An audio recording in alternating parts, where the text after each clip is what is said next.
ಹೋಗ್ಬೇಕು ದಯವಿಟ್ಟು. ಅಣ್ಣ ಹಿಂದಗಡೆ ಇರೋರೆಲ್ಲ ಮುಂದಗಡೆ ಬಂದ್ರಲ್ಲ ದಯವಿಟ್ಟು ಮುಂದೆ ಮುಂದೆ ಬನ್ನಿ. ಸಮುದಾಯದ ಯುವಕ ಮಿತ್ರರಿಗೆ ಕನಿಷ್ಠ ಪಕ್ಷ 25,000 ಜನಕ್ಕೆ ಉದ್ಯೋಗವನ್ನು ಸೃಷ್ಟಿ ಮಾಡುವ ಮೂಲಕ ಇವತ್ತು ನಮ್ಮ ರಾಮನಗರ ಹಾಗೂ ಮಂಡ್ಯದ ಮಧ್ಯಭಾಗದಲ್ಲೆಲ್ಲರೂ ದೊಡ್ಡ ಕಾರ್ಖಾನೆಯನ್ನು ತಗೊಂಡು ಬರಬೇಕು ಅಂತಕ್ಕಂಥ ಸವಾಲನ್ನ ಸ್ವೀಕಾರ ಮಾಡಿ ನಿಮ್ಮ ಪರವಾಗಿ ಹೋರಾಟವನ್ನು ಮಾಡ್ತಾ ಇದ್ದಾರೆ. 100ಕ್ಕೆ 100 ನನಗೆ ಆತ್ಮವಿಶ್ವಾಸ ಇದೆ. ಒಬ್ಬ ಯುವಕರಾಗಿ ಇವತ್ತು ಎಲ್ಲ ಸಮುದಾಯ ವರ್ಗ ಜಾತಿನೂ ಕೂಡ ಸಮಾನವಾಗಿ ಕಾಣ್ತಕ್ಕಂಥ ಒಂದು ಕೆಲಸವನ್ನ ಮಾಡ್ತಾರೆ, ನಿಮ್ಮ ಜೊತೆಯಲ್ಲಿ ಇರ್ತಾರೆ. ಇನ್ನು ಹೆಚ್ಚು ಕಡೆ ಭೇಟಿ ಕೊಡುವಂತದ್ದಿದೆ, ದಯಮಾಡಿ ಯಾರು ಕೂಡ ಅನ್ಯತಾ ಭಾವಿಸಬಾರದು. ತಮ್ಮ ಈ ಒಂದು ಪ್ರೀತಿ ವಿಶ್ವಾಸಕ್ಕೆ ನಾನು ಸದಾ ಚಿರೋಣ ಬಹಳ ಪ್ರೀತಿಯಿಂದ ಸ್ವಾಗತ ಕೋರಿಸಿ ದಯಮಾಡಿ ಕೆರೆ ಇರಲಿ.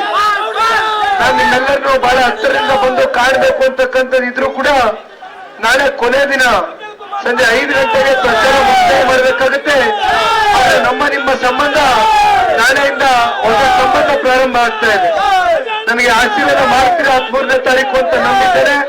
ಸನ್ಮಾನ್ಯ ದೇವೇಗೌಡರು ಕುಮಾರಣ್ಣ ಅವ್ರನ್ನ ರಾಜಕೀಯವಾಗಿ ಅತಿ ಹೆಚ್ಚು ಶಕ್ತಿಯನ್ನು ತುಂಬಿಸಿ ಇವತ್ತು ಅತ್ಯಂತ ಉನ್ನತ ಸ್ಥಾನದಲ್ಲಿ ಕೂರಿಸಲಿಕ್ಕೆ ಕಾರಣಕರ್ತರಾಗಿರ್ತಕ್ಕಂಥ ಎಲ್ಲ ನಮ್ಮ ತಾಯಂದಿರು, ಯುವಕರು, ಹಿರಿಯಕರೇ, 100ಕ್ಕೆ 100 ನಿಮ್ಮ ಜೊತೆಯಲ್ಲಿ ಒಬ್ಬ ಯುವಕರ ಧ್ವನಿಯಾಗಿ, ತಾಯಂದಿರ ಧ್ವನಿಯಾಗಿ ನಿಮ್ಮ ಜೊತೆಯಲ್ಲಿ ಕೆಲಸ ಮಾಡ್ತಾರೆ ಅಂತಕ್ಕಂಥ ಹೇಳ್ತಾ ಆಯ್ತು ಬಾಸ್, ಎಲ್ಲ ನಿನ್ನ ಆಶೀರ್ವಾದ ಇರಲಿ ಬಾಸ್.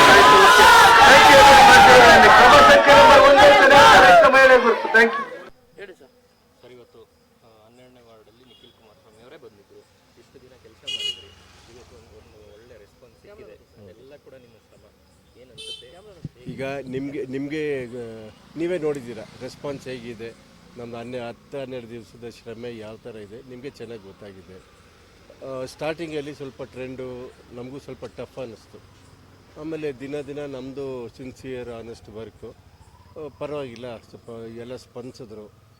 ಒಳ್ಳೆ ಯೂತ್ಸ್ ನಮ್ಮ ಜೊತೆ ಇದ್ದಾರೆ. ಯೂತ್ಸ್ ನಮಗೆ ಒಳ್ಳೆ ಇದು ಮಾಡಿ ಸಾಥ್ ಕೊಟ್ಟಿದ್ದಾರೆ.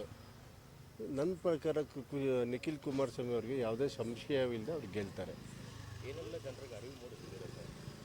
ಈಗ ಇಲ್ಲಿ ಕೆಲವು ಕೆಲಸಗಳು ಆಗಬೇಕಾಗಿತ್ತು, ಕೆಲವು ಸಣ್ಣ ಪುಟ್ಟ ಕೆಲಸಗಳು, ಮೇಜರ್ ಕೆಲಸಗಳು ಕುಮಾರಣ್ಣವರು ಮಾಡಿಕೊಟ್ಟಿದ್ದಾರೆ. ಕೆಲವು ಚರಂಡಿ ತಮಿಳ್ ಕಾಲೋನಿಯಲ್ಲಿ ಚರಂಡಿಗಳದ್ದು ಸ್ವಲ್ಪ ಸಮಸ್ಯೆ ಇತ್ತು. ಆಮೇಲೆ ಒಂದು 3-4 ದೇವಸ್ಥಾನದ್ದು ಸಮಸ್ಯೆಗಳಿತ್ತು, ಅದನ್ನೆಲ್ಲ ಬಗೆಹರಿಸಿದ್ದೀವಿ. ಮುಖಂಡರುಗಳ ಜೊತೆ ಮಾತಾಡಿದ್ದೀವಿ.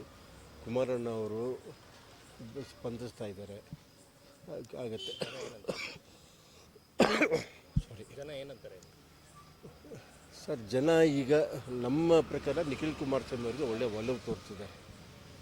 ಒಂದು ಚೇಂಜ್ ಬೇಕು ಅಂತ ಅವ್ರ ಮನಸ್ಸಲ್ಲೂ ಇದೆ. ಈಗ ಎಲ್ಲ ಹಳೆ ರಾಜಕಾರಣಿಗಳು ಏನೇ ಇದು ಮಾಡ್ಬೋದು, ಒಬ್ಬ ಯುವಕರಿಗೆ ಒಂದು ಅವಕಾಶ ಕೊಡೋಣ ಅಂತ ಜನಗಳ ತೀರ್ಮಾನ ಇದೆ. ಹಾಗಾಗಿ ನಿಖಿಲ್ ಕುಮಾರಸ್ವಾಮಿ ಅವರು ಗೆಲ್ಲೋದ್ರಲ್ಲಿ ಯಾವುದೇ ಸಂಶಯ ಇಲ್ಲ.